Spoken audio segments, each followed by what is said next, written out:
¿Cómo se mide la distancia entre dos hermanos? No es por el tiempo transcurrido desde la última llamada, no es por la ausencia en las fiestas de fin de año.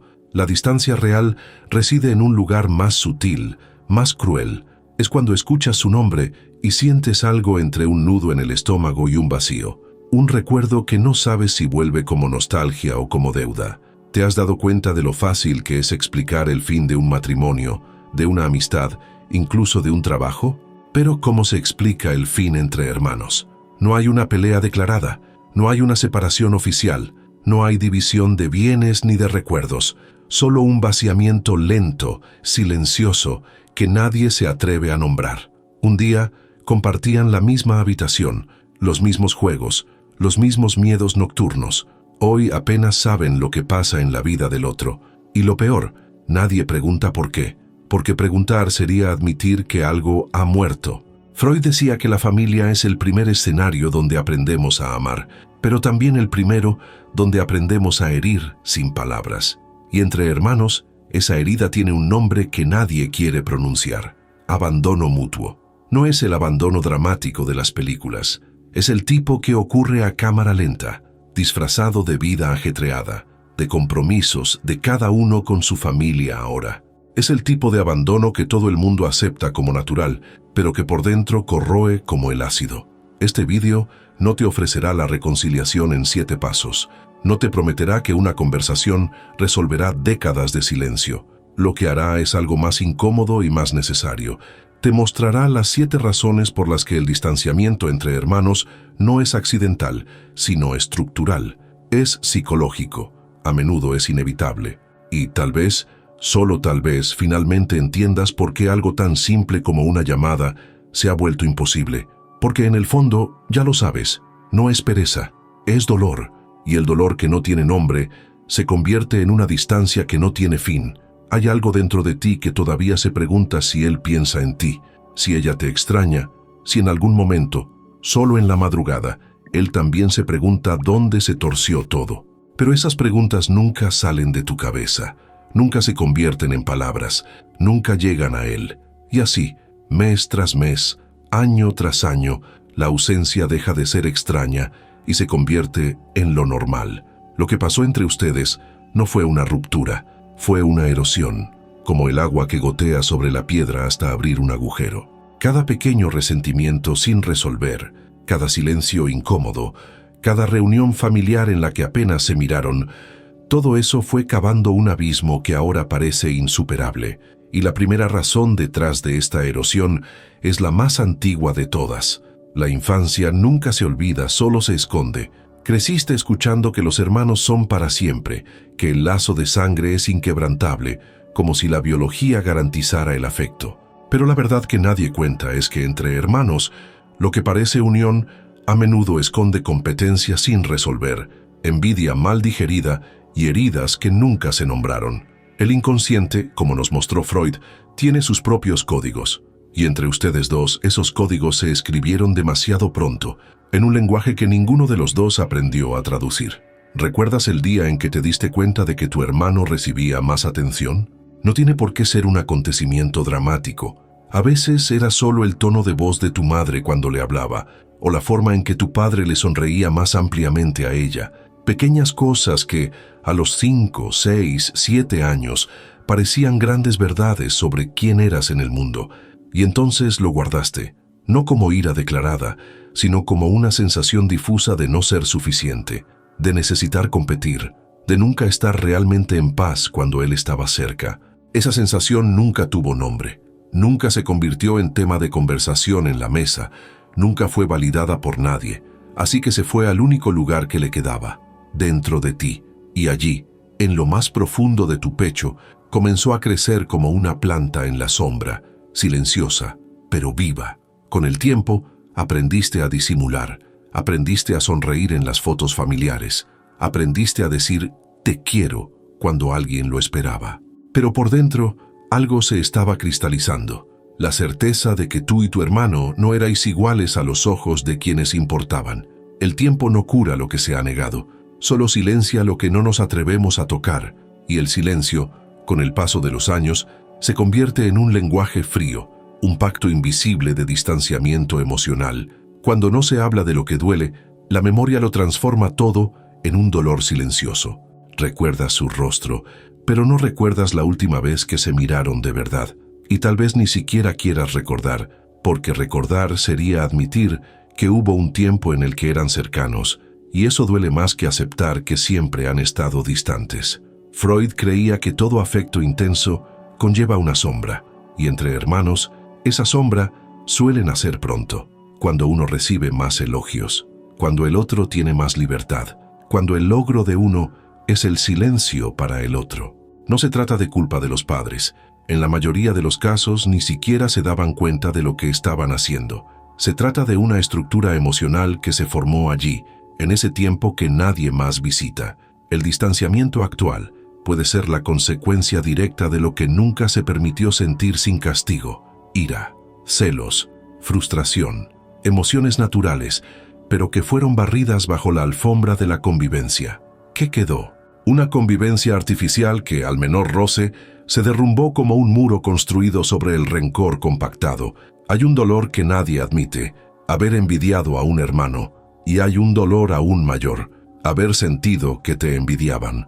Son experiencias que no caben en las fotos de la infancia, ni en los recuerdos forjados de las comidas familiares, pero estaban ahí, moldeando la forma en que cada uno aprendió a protegerse del otro. Y protegerse del otro cuando se trata de un hermano es una de las operaciones emocionales más tristes que existen, porque no te proteges de un extraño, te proteges de alguien que te conoció antes de que tú mismo te conocieras, alguien que vio tus miedos nocturnos, tus rabietas infantiles, tus primeras decepciones. Y ahora, esa persona es precisamente de quien necesitas mantenerte alejado para no sentir dolor. La infancia no termina cuando crecemos. Se convierte en un guión invisible. Cada gesto frío de hoy, cada decisión de no responder un mensaje, cada excusa para no aparecer, todo nace de ese guión que se repite sin que te des cuenta. Y lo más cruel, cuando el otro parece ni siquiera notar tu ausencia. ¿Cuántas veces justificaste ese distanciamiento como cosas de la vida? ¿Cuántas veces te convenciste de que cada uno tiene su familia ahora? Freud diría que esa racionalización es una defensa del ego, un intento de anestesiar el dolor de ya no ser importante para alguien con quien un día compartiste incluso el mismo techo. El distanciamiento no comenzó con el primer silencio, comenzó con el último grito que no fue escuchado, comenzó aquella vez que lo necesitabas y él no estaba, o aquella vez que él te llamó y tú fingiste no escuchar. Comenzó con todas las pequeñas traiciones que ninguno de los dos se atrevió a nombrar. Hay algo en ti que todavía se pregunta: ¿por qué no llama? ¿Por qué ella nunca me pregunta cómo estoy?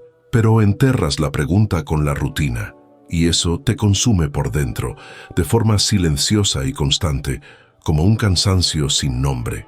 Ese resentimiento sin nombre es como una grieta en el cristal, invisible al principio, pero inevitable con el tiempo. Nadie pelea por nada, nadie declara la guerra. Simplemente dejan de aparecer, simplemente dejan de preguntar, simplemente dejan de sentir que el otro importa.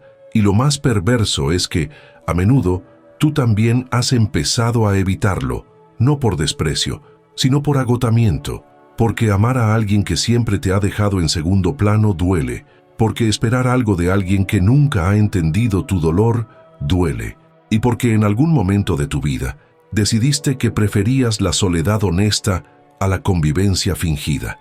¿Te has dado cuenta de cómo en las reuniones familiares es posible estar en el mismo ambiente que tu hermano y al mismo tiempo estar completamente separado? Os saludáis, intercambiáis algunas palabras sobre el tiempo, el trabajo, los hijos, pero nada de lo que se dice toca lo real. Nada de lo que se dice atraviesa la pared invisible que se ha levantado entre ustedes. Y entonces cada uno vuelve a su vida, aliviado por haber cumplido con el protocolo, pero también cansado por haber fingido una vez más. Pero el problema no es solo lo que pasó cuando eran niños, es lo que pasó después. Ustedes crecieron, pero los papeles que ocupaban permanecieron congelados en el tiempo. Y ahí es donde se revela la segunda capa del distanciamiento. No solo estás distanciado de tu hermano, estás distanciado de una versión de él que tal vez ya ni siquiera exista. Y él, de la misma manera, sigue viéndote a través de una máscara que tú ya te quitaste hace mucho tiempo.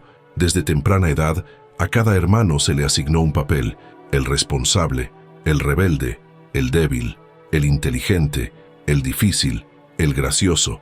Estas etiquetas parecen inofensivas, casi cariñosas, pero son jaulas emocionales.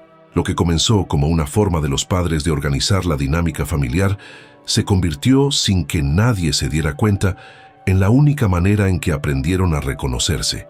Y cuando llega la edad adulta e intentas salir de ese personaje, el otro ya no sabe cómo verte. Es como si hubieran firmado un contrato emocional en la infancia, un acuerdo invisible sobre quién sería cada uno en la historia del otro. Y ahora que has cambiado, que has crecido, que te has transformado, él siente que has roto el acuerdo, no porque sea cruel, sino porque en el fondo su identidad también se apoyaba en esa versión tuya. Si tú eras el débil, él podía ser el fuerte. Si tú eras el problemático, él podía ser el correcto. Quitarte la máscara no solo te libera a ti, también desestabiliza su guión. Y aquí está el problema: nadie te preparó para esto. Nadie te dijo que crecer significaría perder el derecho a cambiar a los ojos de tu hermano. Pensabas que sería natural, que él vería tu esfuerzo, tus logros, tus cambios y se sentiría orgulloso, pero no fue así. Lo que pasó fue un distanciamiento, una resistencia sutil, un tono de voz diferente cuando le contabas cosas de tu vida, como si él estuviera diciendo, sin palabras: ya no eres quien yo conozco, y eso me molesta. Freud decía que el ego se estructura a partir de la mirada del otro, y quién moldea más esa mirada que un hermano. Cuando él te ve solo como aquel que nunca tuvo éxito, aquel que siempre fue el problema, aquel que nunca entendió a la familia, empiezas a odiar ese espejo. Aunque hoy hayas cambiado, aunque hayas construido una vida, aunque hayas encontrado la paz, la mirada de tu hermano sigue atándote al pasado. Y estar cerca de alguien que no ha actualizado la imagen que tiene de ti es revivir todos los días una versión que ya no existe, pero que aún duele. Por eso, el alejamiento, a menudo, parece una liberación, porque lejos de él, finalmente, puedes ser quien te has convertido. Cerca de él, vuelves a ser quien eras. Y eso no es nostalgia, es encarcelamiento. A veces lo intentas. Intentas reencontrar el vínculo que hay detrás de las personalidades. Intentas recordar el cariño que había entre líneas, en las antiguas bromas, en los pequeños gestos de complicidad. Pero algo se bloquea. Es como si cada conversación volviera a los antiguos roles. Uno se vuelve crítico, el otro defensivo. Uno se vuelve arrogante, el otro resentido. Y así, en lugar de evolucionar juntos, se congelan mutuamente en el tiempo. El tiempo pasa ahí fuera. Aparecen las arrugas, el cabello se vuelve blanco, las vidas se construyen y se desmoronan.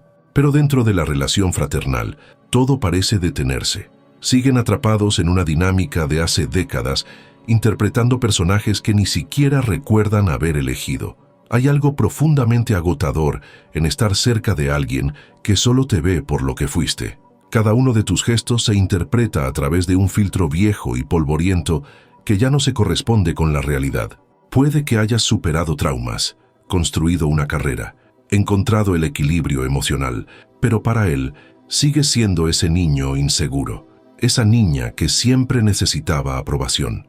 Y no importa cuántas veces intentes mostrar quién eres ahora, su mirada no cambia, porque cambiar la mirada que tiene sobre ti significaría para él admitir que el tiempo ha pasado, que ya no sois niños, que la dinámica familiar que él conocía ya no existe, y eso da miedo.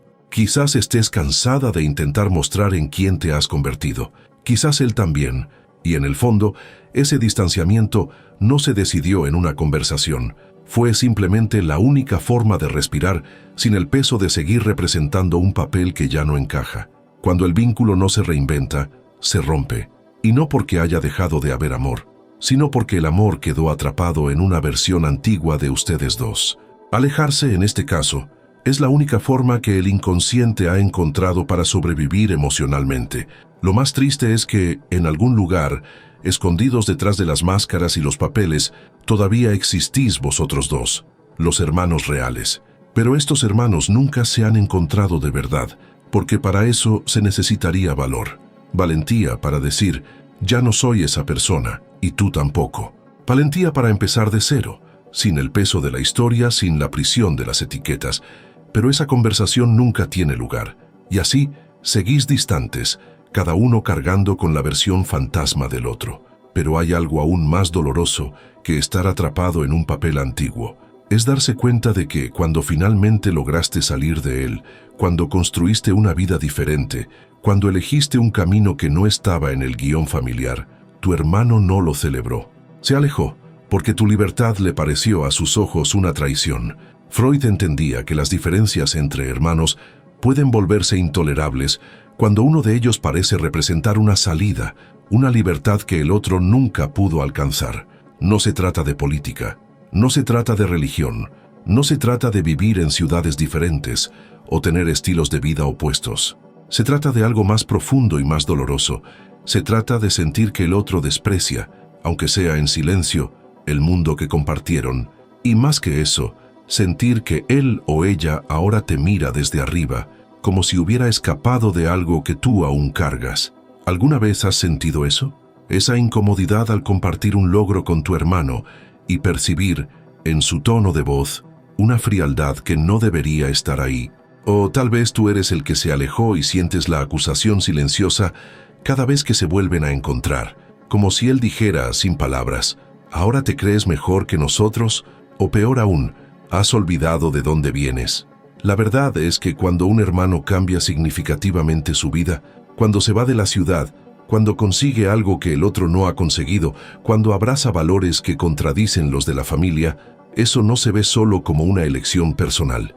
Se ve como un juicio, como si estuvieras diciendo a través de tus decisiones que lo que vivieron juntos no fue suficiente, que necesitabas huir, que lo dejaste atrás, y tal vez lo hayas hecho, no por maldad, sino por necesidad.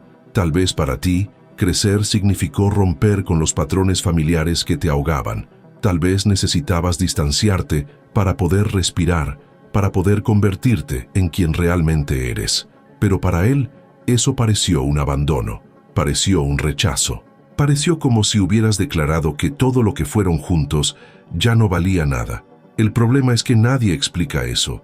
Nadie se sienta y dice, tuve que irme, pero no fue por tu culpa. O, elegí este camino porque era el mío, no porque el tuyo fuera incorrecto. Esas conversaciones nunca ocurren. Y entonces, lo que podría entenderse se convierte en resentimiento. Lo que podría respetarse se convierte en fría distancia. Freud nos recordaba que nos reflejamos en los demás para construir nuestra identidad. Y cuando un hermano elige un camino radicalmente diferente, rompe ese espejo. De repente, ya no ves en él un reflejo de lo que eres o de lo que podrías ser. Ves a un extraño, alguien cuyas elecciones te confrontan, te cuestionan, te incomodan. Y lidiar con esa incomodidad requiere una madurez emocional que pocos de nosotros tenemos. Entonces es más fácil alejarse. Es más fácil etiquetar al otro como arrogante, como perdido, como alguien que ha cambiado demasiado. Es más fácil convertir la diferencia en un defecto que admitir que la diferencia duele porque te hace cuestionar tus propias decisiones. Porque ver a tu hermano feliz en un camino que tú nunca te atreviste a seguir te obliga a preguntarte, ¿y si yo también lo hubiera intentado? ¿Y si yo también hubiera tenido valor? Y esas preguntas son peligrosas. Alteran la estructura de todo lo que has construido para justificar tus propias decisiones. Porque tal vez no elegiste quedarte. Tal vez solo tenías miedo de irte. Y ver a tu hermano allí, al otro lado, libre, diferente, realizado, es como mirar a la versión de ti mismo que no tuvo el valor de existir. Y eso duele de una manera que ninguna pelea declarada podría doler. Así que las entierras. Entierras las preguntas, entierras la incomodidad, entierras la posibilidad de reconocer que su elección no fue en tu contra, y junto con eso, entierras el vínculo. Cada encuentro se convierte en una incomodidad silenciosa. Cada llamada se convierte en protocolo. No peleas, no gritas, simplemente desapareces. Y él también desaparece. Porque ninguno de los dos sabe ya cómo estar cerca del otro sin sentir ese peso invisible, esa sensación de que están en bandos opuestos de una guerra que nadie ha declarado. El distanciamiento en este caso no se debe a la falta de amor, se debe a un duelo mal vivido. el duelo por la infancia que perdieron juntos y que ahora parece haber sido descartada por uno de ustedes. Sientes que él ha traicionado el recuerdo. Él siente que tú lo has juzgado. Y así, sin hablar, sin elaborarlo, sin oportunidad de explicarse, construís un abismo hecho de suposiciones y silencios. Hay una cruel ironía en todo esto. Tú te alejaste para ser libre, pero llevas su ausencia como una losa. Él se quedó, pero siente tu partida como una herida que nunca se cierra, y ninguno de los dos puede admitir que en el fondo todavía se preocupan el uno por el otro, que la ira es solo la capa superior, que debajo de ella hay nostalgia, hay tristeza, hay dolor por haber perdido no solo a un hermano, sino a un cómplice, a un testigo de su propia historia, y quizás lo más triste sea darse cuenta de que no se alejaron porque dejaron de amarse, se alejaron porque los caminos que eligieron les obligaron a mirarse el uno al otro y ver reflejado todo lo que cada uno teme afrontar en sí mismo. Pero quizás el golpe más profundo no proviene de las decisiones que cada uno tomó por sí mismo, proviene de cómo cada uno trató a quienes más amaban, sus padres. Pocos temas corroen el vínculo entre hermanos con tanta intensidad como la forma desigual en que cada uno se relacionó con sus propios padres, especialmente en los momentos más difíciles, en la vejez, en la enfermedad, en la despedida final. Freud veía en los lazos familiares un escenario de conflictos inconscientes, deseos reprimidos y rivalidades que nunca desaparecen por completo, y cuando los padres enferman, envejecen o fallecen, todo lo que estaba latente entre los hijos comienza a explotar en silencio. Quien cuidó siente que cargó solo con el peso del amor. Quien se alejó se defiende diciendo que tenía otros problemas, otras responsabilidades. Quien se quedó espera gratitud. Quien se fue espera perdón. Y nadie, absolutamente nadie, sale ileso de esta ecuación. La forma en que cada hermano ha lidiado con la presencia o la ausencia de los padres se convierte en un espejo doloroso. Uno se enorgullece de haberlo hecho todo, de haber estado presente en cada consulta, cada hospitalización, cada momento de fragilidad. El otro se culpa por no haber hecho lo suficiente o finge que no le importa, pero por dentro lleva una carga que no sabe nombrar. Y el rencor crece como una mala hierba en los rincones del pasado.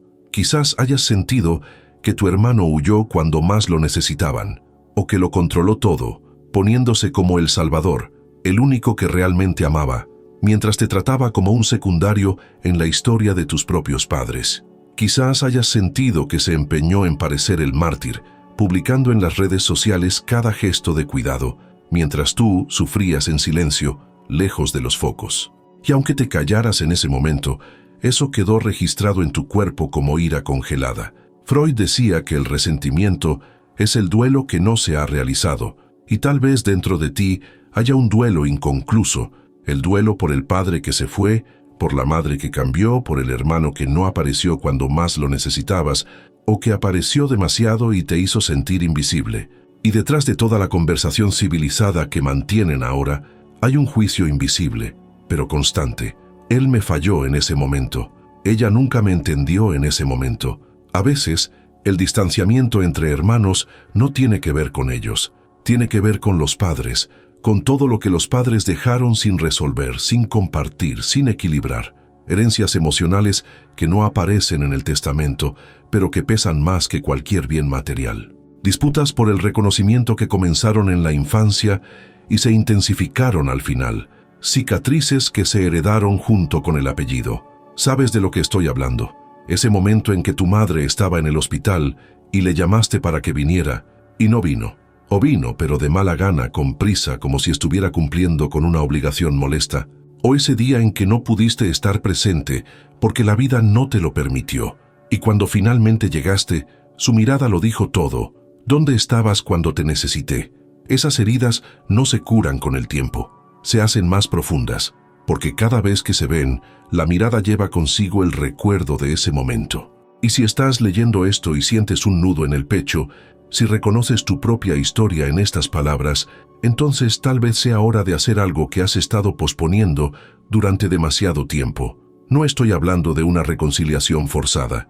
Estoy hablando de mirar hacia adentro y reconocer que ese dolor necesita ser visto, que ese distanciamiento tiene razones profundas que merecen ser comprendidas. Suscríbete a este canal, no porque quiera números, sino porque aquí encontrarás más reflexiones como esta, más capas del dolor humano desentrañadas con honestidad. Activa la campana, deja tu me gusta, no por mí, sino por ti, como un compromiso para continuar este viaje de autoconocimiento. Y si este vídeo te está tocando de verdad, compártelo con alguien que necesite escucharlo, porque tal vez, solo tal vez, no estés tan solo como crees. La muerte o la enfermedad de los padres revela la fragilidad del vínculo entre hermanos de una manera cruel, porque hasta entonces teníais a vuestros padres como puente. Ellos eran el motivo de los encuentros, el tema en común, la excusa para verse. Cuando se van, ¿qué queda? Un vacío. Y en ese vacío cada uno descubre que el vínculo fraternal por sí solo no se sostiene, porque nunca se trabajó, nunca se ha nutrido, siempre ha dependido de un tercer elemento. Y ahora que ese elemento ya no existe, os dais cuenta de que no sabéis cómo estar juntos, y lo que es aún más doloroso, os dais cuenta de que quizá nunca lo habéis sabido, que la cercanía era ilusoria, que el amor estaba mediado por los padres, y sin ellos, solo sois dos extraños con el mismo apellido y un pasado que duele demasiado como para volver a visitarlo. Y en medio de todo esto, hay algo que nunca han hecho de verdad. Hablar, no sobre el tiempo, no sobre el trabajo, no sobre los hijos o sobre dónde van a pasar las vacaciones. Hablar de lo que realmente duele, de lo que realmente importa, de lo que se atascó en la garganta hace décadas y nunca salió. A lo largo de los años, muchos hermanos se han acostumbrado a hablar sin escucharse. Hablan de lo superficial mientras evitan todo lo que hay debajo. Freud veía la represión como una fuerza silenciosa que moldea las relaciones humanas. Y entre hermanos se manifiesta en forma de conversaciones educadas que ocultan profundos resentimientos, bromas que camuflan rencores, silencios que deberían haber sido preguntas. Quizás nunca hayas peleado con tu hermano, pero eso no significa que no estén en guerra. Una guerra hecha de palabras que nunca se dijeron, de dolores que se convirtieron en bromas, de preguntas que te tragaste para mantener la paz. Con el tiempo, esta ausencia de verdad se acumula como polvo en los rincones de la memoria. Miras su rostro y ya no sabes qué es real. La intimidad se ha convertido en un hábito. La escucha se ha convertido en un monólogo. Y cuando intentan acercarse, todo suena ensayado, automático, como si hablaran por obligación, no por voluntad. Freud señalaba que donde no hay elaboración, hay repetición. Y ustedes llevan años repitiendo el mismo patrón, mantener la apariencia de cercanía mientras internamente sienten que algo ha muerto. Y nadie se atreve a decir en voz alta, te echo de menos, pero ya no confío en ti. Las palabras que no se han dicho tienen un peso extraño, gritan por dentro.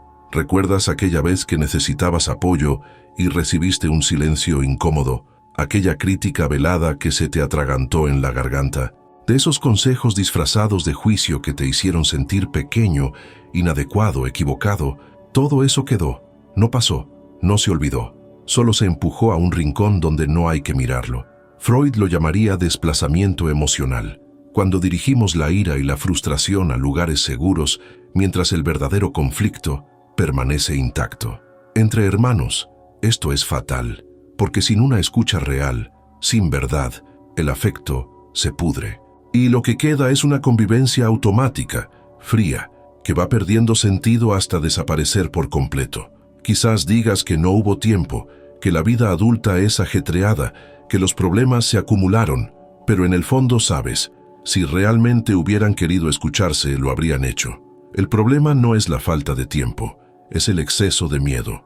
Miedo a escuchar de un hermano que se sintió abandonado, humillado, ignorado. O peor aún, miedo a escuchar que él también se sintió culpable, pero no supo cómo decirlo. Es más fácil mantener la relación como un escenario bien decorado, pero vacío por dentro, que abrir esa puerta.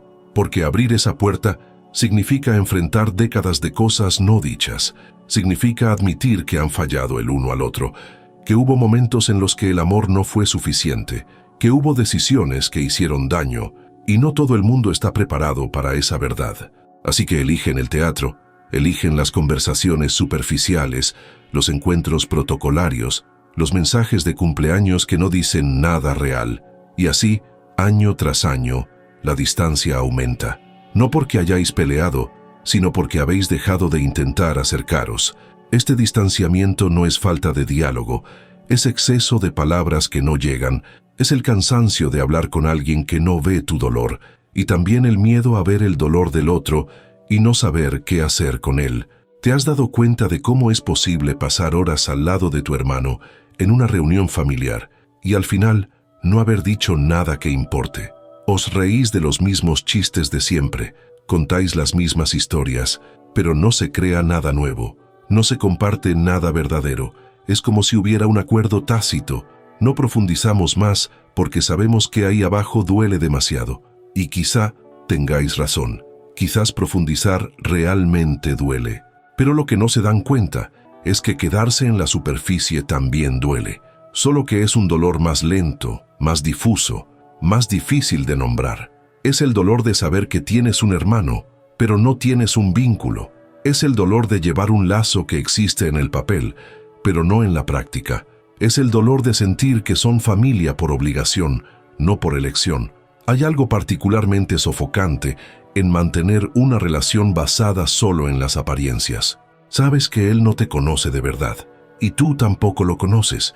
Conocéis versiones desfasadas el uno del otro, construidas hace décadas y nunca actualizadas, y cada vez que os encontráis, representáis a esos personajes antiguos porque es más seguro que arriesgaros a mostrar quiénes sois realmente hoy en día. Freud decía que el síntoma es el lenguaje de lo que no se puede decir, y el distanciamiento entre ustedes es exactamente eso, un síntoma, un grito silencioso de que hay algo profundamente erróneo, pero que ninguno de ustedes se atreve a nombrar, porque nombrarlo sería hacerlo real, y hacerlo real sería tener que hacer algo al respecto. Así que fingís que todo va bien, que es normal que los hermanos se vean una vez al año, que es natural no saber nada de la vida del otro, que es de esperar ese distanciamiento de la edad adulta. Pero en el fondo, lo sabéis. Sabéis que lo que hay entre vosotros no es una distancia natural, es una renuncia disfrazada de madurez. Porque, al contrario de lo que se cree, no todos los lazos se fortalecen con el tiempo. Algunos se agotan, otros se esconden detrás de la rutina, la familia, los compromisos, pero todos, sin excepción, imploran la verdad. Y donde no entra la verdad, sale el afecto, lentamente, silenciosamente, pero sale, y cuando te das cuenta, ya estás demasiado lejos para volver, o al menos eso es lo que crees. Pero aunque nunca haya habido una pelea abierta, sí hubo una guerra invisible, impulsada por algo que a nadie le gusta admitir, la rivalidad. Y tal vez esa sea la verdad más difícil de aceptar sobre el distanciamiento entre hermanos. No es bonito reconocer que competías con él, que sentías ira, envidia, ganas de ganar. No es cómodo admitir que existía la necesidad de ser mejor, de ser visto, de demostrar algo, incluso dentro del vínculo que debería ser más puro.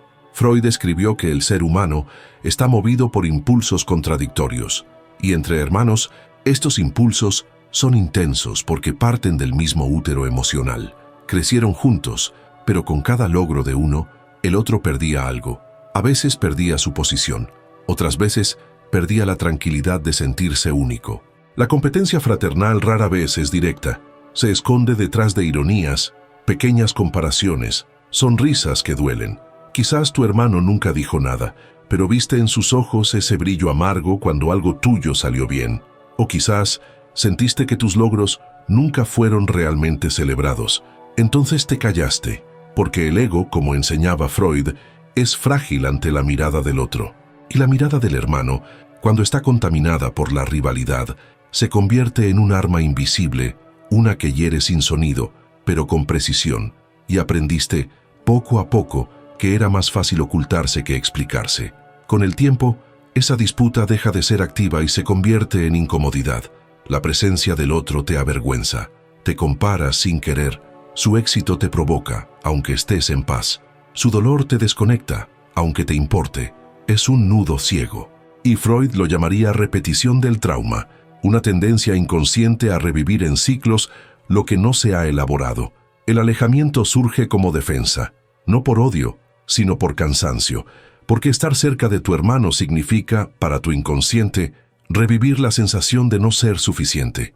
Y ya no quieres sentir eso, ya no quieres que te midan, ya no quieres competir por el amor de quien ya se ha ido o por el reconocimiento de quien nunca supo darlo. Lo más cruel es que esta rivalidad ya no tiene sentido, pero sigue teniendo efecto. Sois adultos, habéis seguido caminos diferentes, ya habéis demostrado todo lo que teníais que demostrar a todo el mundo, excepto el uno al otro, porque la rivalidad entre hermanos no termina en el mundo exterior. Solo se disuelve cuando ambos reconocen: no somos enemigos, hemos sido heridos por las mismas fuerzas. Pero mientras eso no se diga, la vergüenza ocupa el lugar de la ira. Y cada intento de acercamiento se topa con una incomodidad difícil de explicar. Ese malestar de quien lleva una historia mal resuelta en el pecho. Quizás estés distante no por orgullo, sino por vergüenza. Quizás él o ella también, porque en el fondo aún no saben cómo mirarse sin las máscaras. Aún no han encontrado la manera de ser sinceros sin parecer vulnerables. Freud veía la relación entre hermanos como un espejo doble. Lo que amas en el otro es lo que deseas en ti mismo. Lo que odias es lo que temes encontrar en ti mismo. Y tal vez por eso hoy caminan en paralelo, pero separados. Porque es más fácil seguir así que detenerse, mirarse a los ojos y admitir: te amé más de lo que pude demostrar. Y competí más de lo que quería admitir. Hay una pregunta que nadie hace, pero que todos llevan consigo. ¿Y si la envidia que sentí fue solo la forma distorsionada de admiración que no supe expresar? ¿Y si su ira hacia mí era solo el dolor de sentir que yo no lo veía? Estas preguntas no tienen respuestas fáciles, pero existen. Y mientras no se hagan en voz alta, seguirán atrapados en este baile de fantasmas, donde ninguno de los dos puede acercarse sin tropezar con su propia sombra. Y es aquí, en este punto exacto, donde la rivalidad se encuentra con la vergüenza, donde la última y más dolorosa ilusión se desvanece. Porque siempre creíste que el distanciamiento era temporal, que algún día, cuando las cosas se calmaran, cuando la vida diera un respiro, volverían a hablarse. Pero Freud sabía algo que aún te resistes a aceptar: el tiempo no espera, y la ilusión de que aún hay tiempo es tal vez el último mecanismo de defensa que te impide actuar. Te dices a ti mismo que algún día tal vez hablen, que en una próxima visita puede ser diferente, que más adelante, con menos presión, tal vez todo se arregle. Pero Freud nos advertiría: el aplazamiento continuo es una forma sofisticada de defensa. Es la negativa a afrontar el dolor ahora, disfrazada de esperanza para más adelante. Y así pasa el tiempo. Las oportunidades se escapan entre los dedos, los años se convierten en décadas, el recuerdo del hermano o la hermana se convierte en una sombra emocional que visitas mentalmente, pero de la que te mantienes alejado. Porque afrontar la reconciliación es, ante todo, afrontar todo lo que dejaron de ser juntos. No es solo pereza emocional, es miedo. Miedo a que el reencuentro revele un abismo aún mayor que el que ya sugiere el silencio. Miedo a confirmar que el otro ya no siente nada, o que siente demasiado, o que está tan herido como tú pero sin fuerzas para empezar. Freud diría que ese "todavía hay tiempo" es un mecanismo psíquico que protege al ego de la frustración. Porque si todavía hay tiempo, puedes creer que no has fracasado, que todavía puedes arreglarlo, que el amor no se ha desperdiciado. Pero el inconsciente sabe la verdad. Cada día sin contacto profundiza el abismo. Cada mensaje no enviado refuerza el pacto invisible de distanciamiento. Quizás estés esperando el momento ideal, una señal, un clima, una oportunidad en la que todo parezca fácil, ligero, natural. Pero el vínculo entre hermanos, cuando se ha roto, no vuelve a ser como era. No vuelve por espontaneidad, vuelve por la confrontación, por el valor, por el dolor de hablar incluso con la voz temblorosa. Freud decía que el psicoanálisis comienza cuando el sujeto se permite recordar, repetir y finalmente elaborar. Y entre hermanos, esa elaboración solo ocurre cuando alguien rompe el ciclo. Cuando alguien tiene el valor de decir: todavía duele, pero estoy dispuesto a entender por qué. La mayor ilusión del distanciamiento fraterno es esta: pensar que se resolverá con el tiempo, que el tiempo calma, madura, cura. Pero la verdad es que el tiempo solo cristaliza lo que no se ha tratado.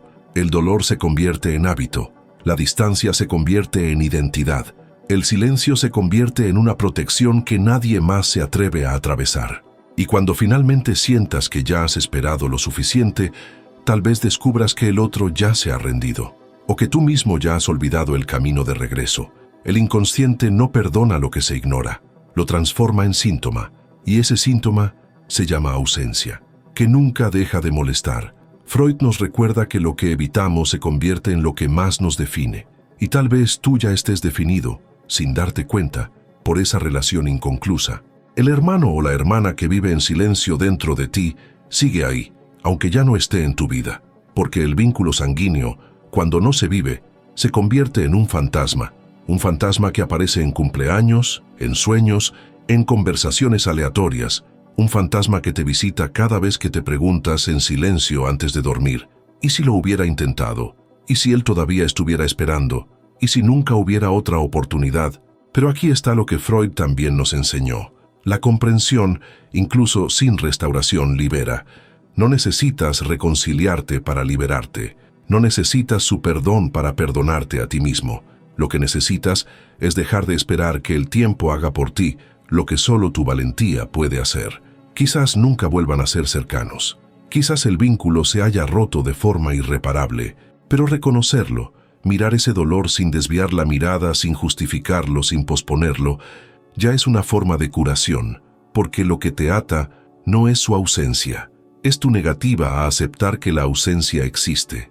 Y si ese es el final de la historia entre ustedes, que sea un final consciente, no un final por omisión, por cobardía, por la ilusión de que aún hay tiempo, un final en el que miras atrás y reconoces, fuimos hermanos, nos hicimos daño, y ahora cada uno sigue su camino, no por odio, sino porque el amor a veces no es suficiente para sostener lo que la vida ha roto, o tal vez, solo tal vez, ese reconocimiento sea precisamente lo que permita un nuevo comienzo, no como era antes, sino como podría ser ahora, sin expectativas, sin deudas, sin la prisión de los antiguos roles, solo dos adultos que un día fueron niños juntos y que, tal vez, aún tengan algo que decirse el uno al otro, si hay valor, si hay tiempo, si hay voluntad.